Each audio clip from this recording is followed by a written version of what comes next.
Hey guys, welcome to my channel.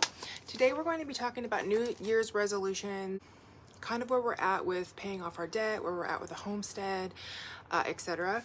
I wanted to just sit down and give a brief story. I actually recorded this video earlier today, but I just kept getting so emotional. It's a very emotional topic for me because it's been like such highs and such lows when I talk about getting out of debt, because when you're at the point where you're riddled in debt, is you just feel so crushed and so trapped.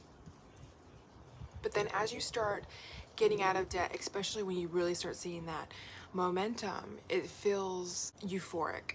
It feels so powerful and so exciting.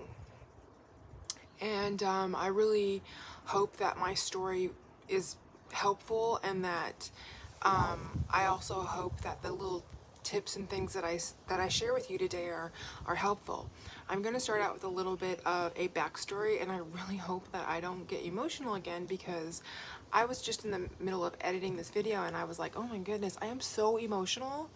I'm so emotional, and I was crying and just going through memory lane, and I hope that now that I've already gotten that out of my system this morning, that I will not be emotional, and we can just get through this video nice and quickly and start 2023 out with a bang.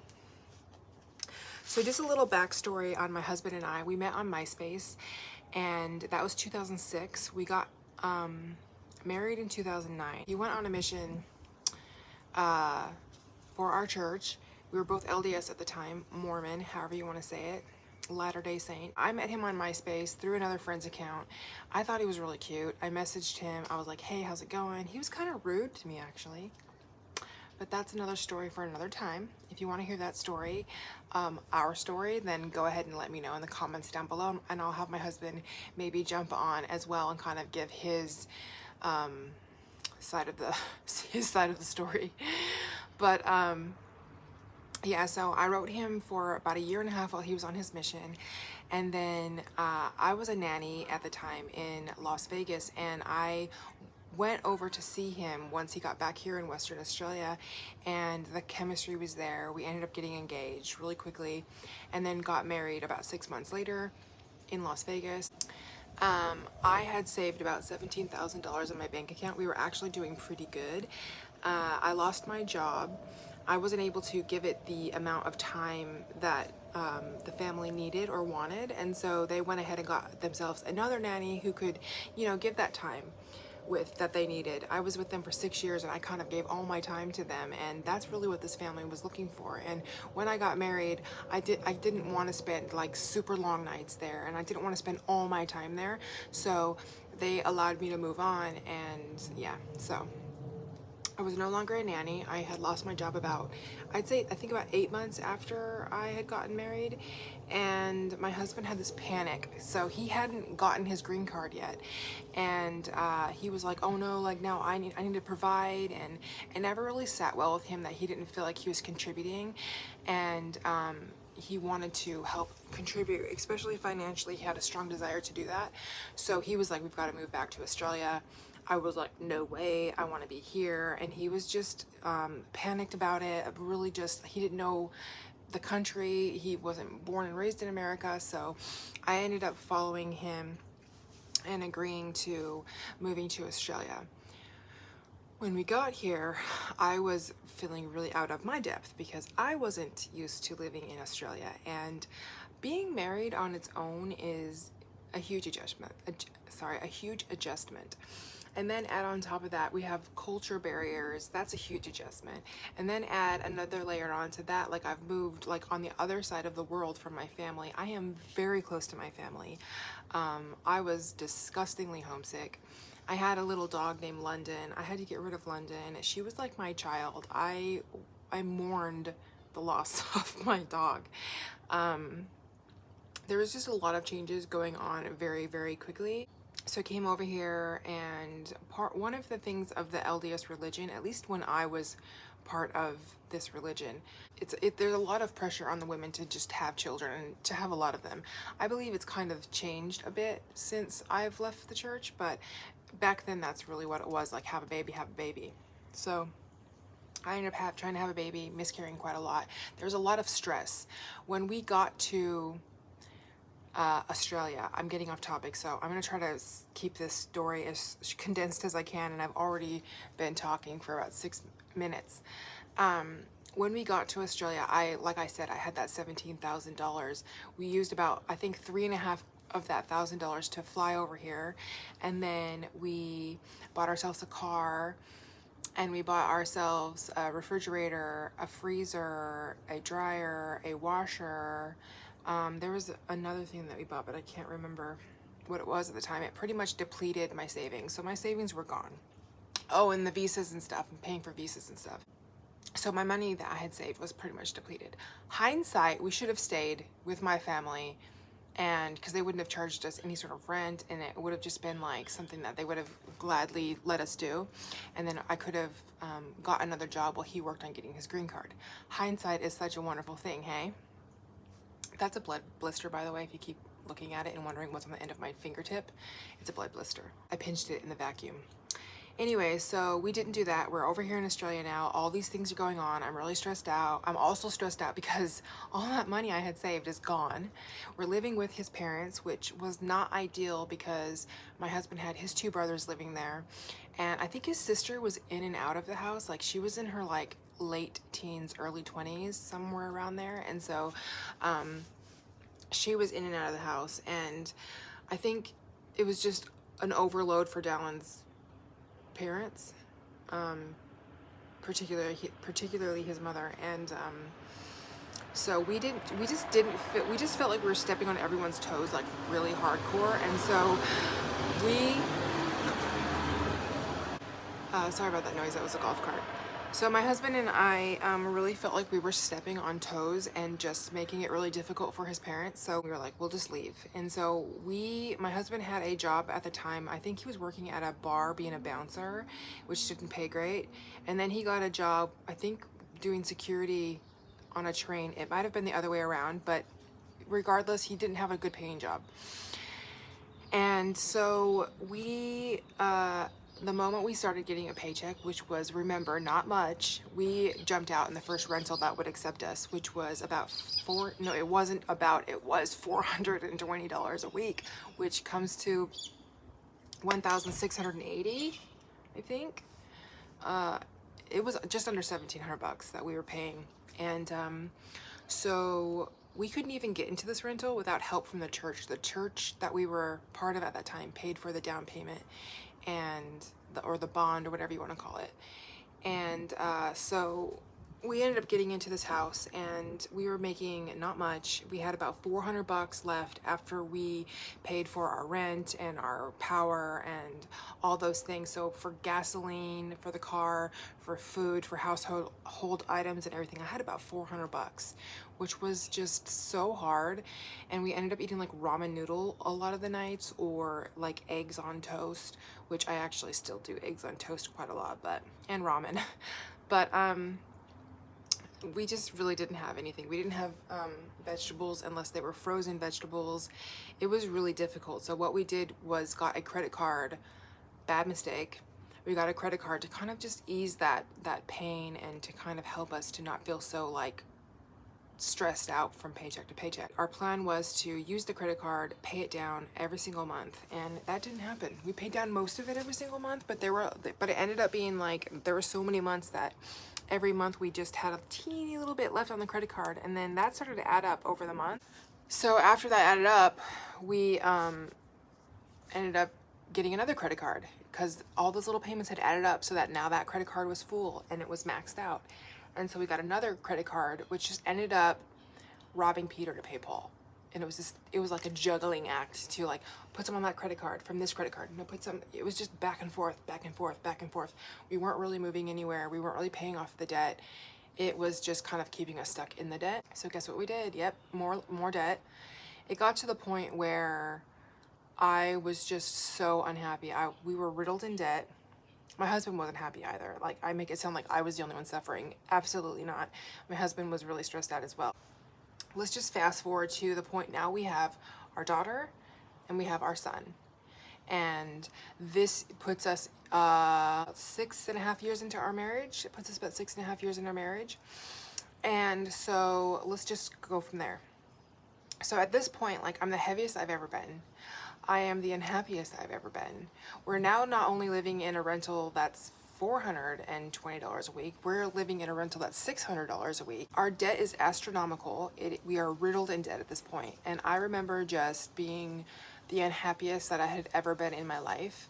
And I remember sitting down on my bed and just crying and feeling like, how am I ever going to get myself out of this mess? This just spun out of control so quickly.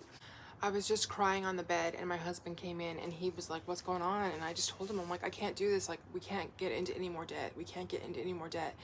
I need to see it going down. Even if it's like $1, I just can't go up anymore. Like, I can't do this. And he saw the desperation in my face, and I know that it had been bothering him as well, but it really took a toll on me. It really impacted my mental health, my physical health.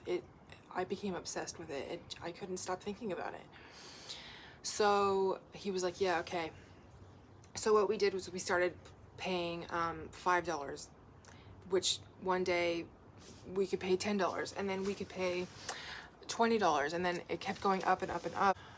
We would get our debt paid down, and then we would re-spend on a trip for me to go to the States, because I just really missed my family, and I could really see now how that really kept us in debt. We'd pay it down and then, or pay something off and then get another credit card or another little loan so that I could go back to the States. So in the beginning, my kids were free to fly, which I was able to go to the States and do it, you know, and stay for like 6 months, and it was like, you know, $5,000.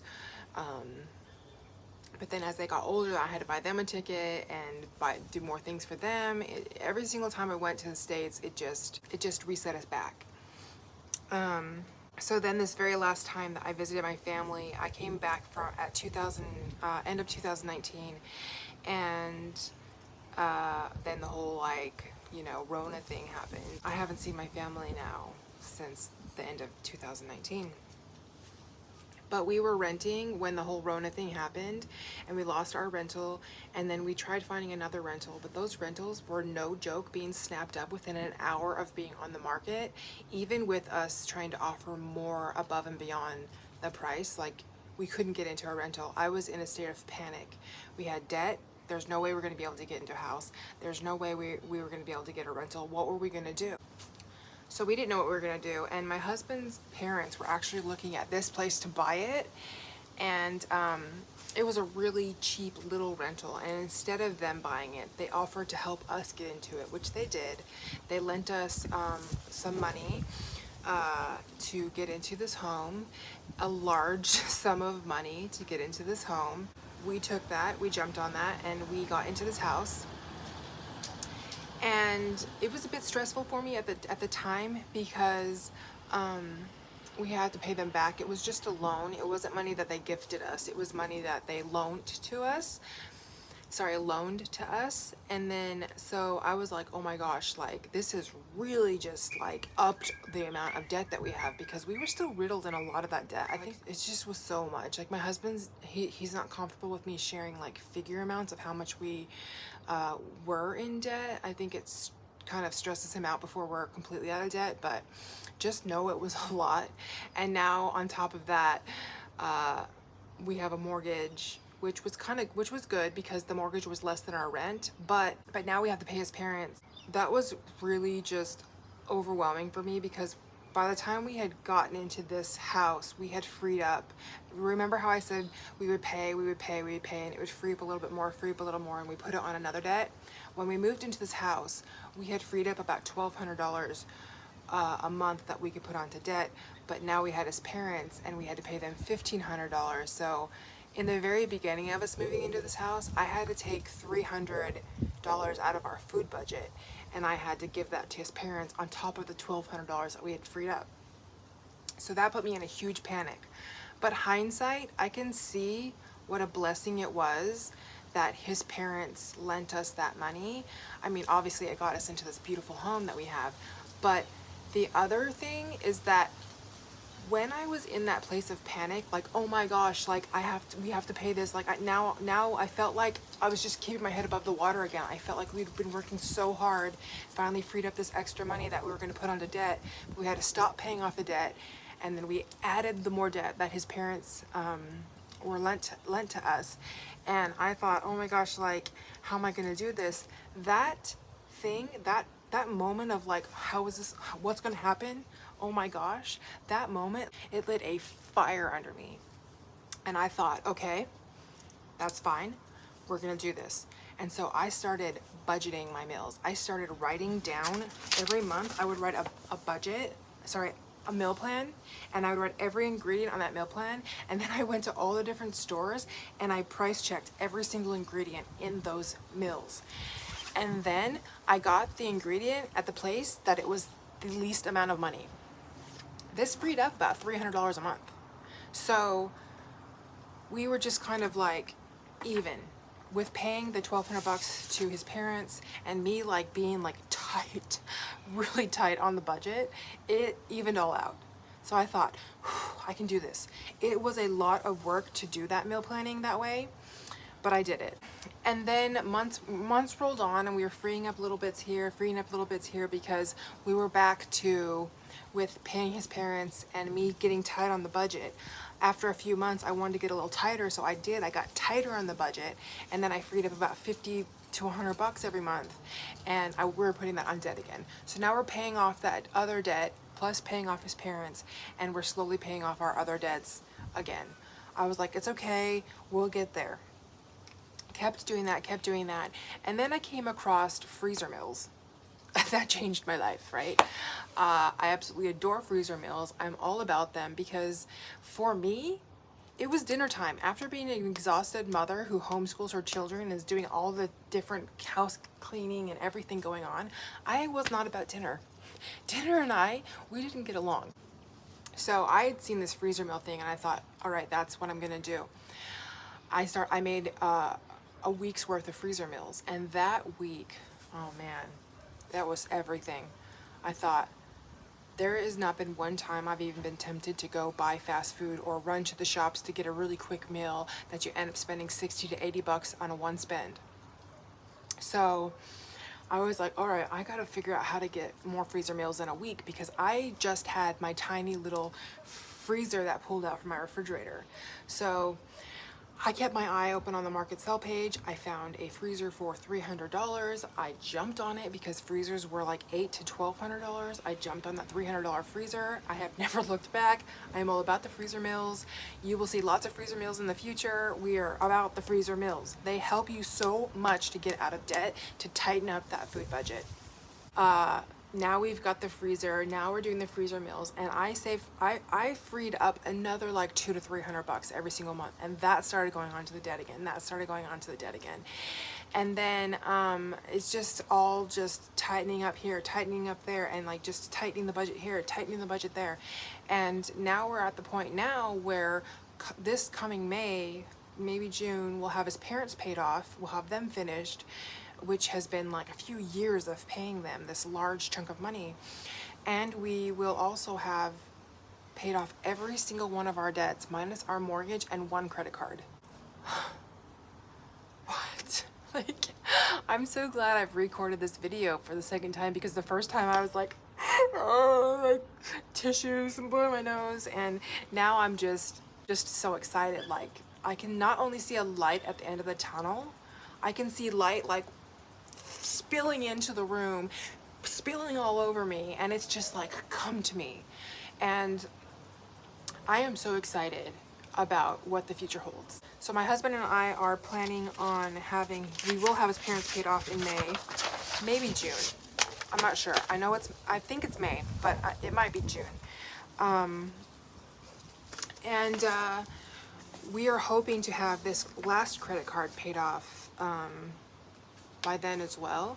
So we're really going to, the next couple months, be doing a lot of freezer meals, a lot of like tightening here, tightening the budget there, to really just bring it home, so that all we have is this is this mortgage. Our mortgage payment is really tiny, and I'm not worried about this mortgage at all. I know that it will pay for itself. One day this will be a rental, and I know that it will pay for itself. Like, I have no fear or doubt about that. You know, my dream is to get a homestead, but I'm becoming very specific about my dream, and I would like to buy my homestead in America. I would like to finally be able to go back home to my country and be around my family. And you know, I've lived here in Australia now coming on 13 years, and I would like to move back to the States. I've talked to my husband about this, and he's like, yep, let's manifest this, because we truly believe in the power of manifestation. We truly believe in the power of being very deliberate about your dreams, your goals, your desires. Sorry, there were some workers, and they were talking quite loud. So my husband and I, we really believe in the power of manifestation. Just to give you a short little story, this house right here, like, I had, before we got this home, about a year before we got this house, I had heard a lot from my friend Maritza about manifestation and about being able to, like, your intentions really being a powerful thing. There's somebody that she listens to, and I know I'm gonna get this wrong. It's something like Abraham Hicks, I think. I don't know. I've never listened to this person. I've listened to my friend Maritza. You might see her commenting on my different videos and stuff, but Maritza really got me to, like, mind shift myself and go, you know what, I want to try to manifest. And she talked about how she learned that if you want to manifest something, you think in your head as if you already have it, and you get very, very clear and deliberate about what it is that you want to have. So that's what I did. I got very clear, I got very deliberate. I wanted a mortgage under $300,000.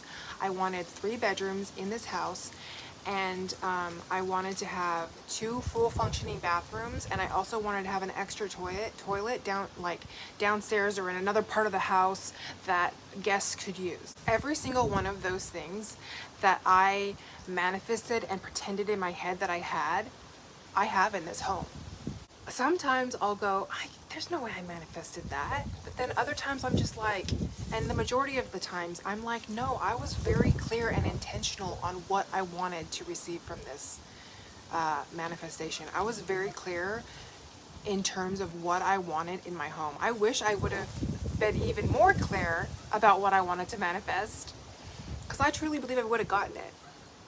So this is why I'm trying to be very clear and very intentional on what I want to do when I buy my homestead. I want a homestead in the United States of America. I want to go home. I want to be around my family. My husband and I have talked about it, and we might have to buy our second home here in Australia and then buy our third home in America. That might be the way that it might go down. But I am very intentional and very clear on what I want when I buy a homestead. I want enough land to grow a garden that I can have so much produce that I must share and gift to people, to my family, to my friends, to people in need. I want to be able to grow a large garden. Let me see if you can hear me with the wind. Okay, you can hear the wind's there, and I'm sorry about the wind, but you can still hear me. So another thing that I really want on my homestead is a place that I can have chickens. I would love to have a place that's big enough to have people come and visit in our home, so at least 4 bedrooms. I would love a deck around the house. I want ample storage. We'll go into what I want with my homestead later on. I'm going to be doing a dream board. I really truly believe in dream boards. Last time I did a dream board, I looked at everything, and it all just happened, and it doesn't just magically happen, but it keeps your mind there. It keeps your mind there, and I feel like you must be putting out energy or something to the universe. And the universe is kind. The universe is loving. God is kind. God is loving. They want us to have these things. Do you know what I mean? It's like we put our own roadblocks in our mind, and once we take that away, and we truly believe it, and we live as if we are in this state, I truly believe that is what moves us to be actually in that state. For this video, I just kind of wanted to share with you guys where we were at, where we're coming from, and like where we're at now. I mean, my husband and I were at a point once in our journey where we couldn't even afford a pizza. It was so outside of our budget. So here we are now that we're going to be able to pay off our credit card. Which not only will we pay it off this year, but I'm excited to pay it off. Once you do a little bit and then a little bit and a little bit and a little bit, it starts just getting faster and faster and faster and faster until all of a sudden you're just being blessed, blessed, blessed, blessed, blessed. And I believe it for anyone. I believe anyone can have these things. I can't explain to you how much I believe this is true, but I do believe it's true. And I'm coming for it. So 2023 is a year of big growth for me. I would love to grow my channel to at least 1,000 subscribers. I would love to get in the best shape that I possibly could. I have a TikTok that I kind of document that all on, if you're interested in that part of my journey. I would love to pay off the debt. We will pay off that debt. So I guess I shouldn't say I would love to. Like, that's one that I know. We will finish paying off our debt and start saving for our homestead. We will start investing and doing those things that we can to grow a financial portfolio. We've never been in a place where we could do that. We've always been pay off, get to the point where we don't we're not riddled in debt. Other than that, I just want to gain the skills and the knowledge and the confidence that I need to be able to have chickens, to be able to do a big, huge garden, to be able to preserve, to be able to cook more traditionally. All of these things are things that I want to learn this year. I want to write a few more children's books. I write children's books. I have a page called The Walnut and the Oak on Instagram, also on TikTok. So that's something that I want to do. Yeah. Get in the best shape of my life, learn the skills that I need to for a homestead and traditional kitchen, garden, etc., chickens. We're actually thinking about getting quail. I think I'll put them here. I don't know. Like, I can't have chickens because I live on a resort, but I might be able to do quail. So stay tuned for that. So this year is going to be a big year. I'm going to learn the skills that I need to learn to homestead properly with the garden, the traditional kitchen. I'm going to be getting in the best shape of my life that I possibly can get into, which again, that's documented on TikTok. I'll put the link down below if you're interested in that. I'm going to be writing more children's books. I'm going to become debt-free minus the mortgage. I'm going to be starting to grow a portfolio and saving for my dream homestead, and that's what this year is going to be looking like for me. And I'm so grateful for all of you guys that have followed me on my journey so far. I know that I'm very new here on YouTube, but I have so many dreams, so many goals, and I absolutely love being able to share it here on YouTube and to hopefully inspire you to manifest your dream life, whatever that may be. Maybe you would love a homestead. Maybe you would love to live in the city. Maybe you would love, I don't know, to write a book. Like, maybe you would love to travel the world, whatever that may be. I really hope that you can come here and feel welcome and that you can feel inspired to do whatever it is that you wish to do. Alright guys, that is it for this video. Just a little backstory of where I was kind of at, where I'm at now, and where I want to go. So I will leave it there. Thank you so much for joining my channel and for all that you contribute. I adore your comments. I adore your likes. I love your shares. I would ask that you, if you feel like it, if you could share my channel so that anyone else that might be interested in my journey that you could think of, like the whole homesteady kind of vibe and getting out of debt and the freezer mills and maybe quail. If that's something that maybe you know someone who might be interested, if you would share my channel to help me get that 1,000 subscribers that I want to get, I would greatly appreciate it. But other than that, guys, I will see you in my next video. I hope that you had the best year of 2022, and I hope that 2023 is even better. Alright guys, I will see you guys next time. Bye!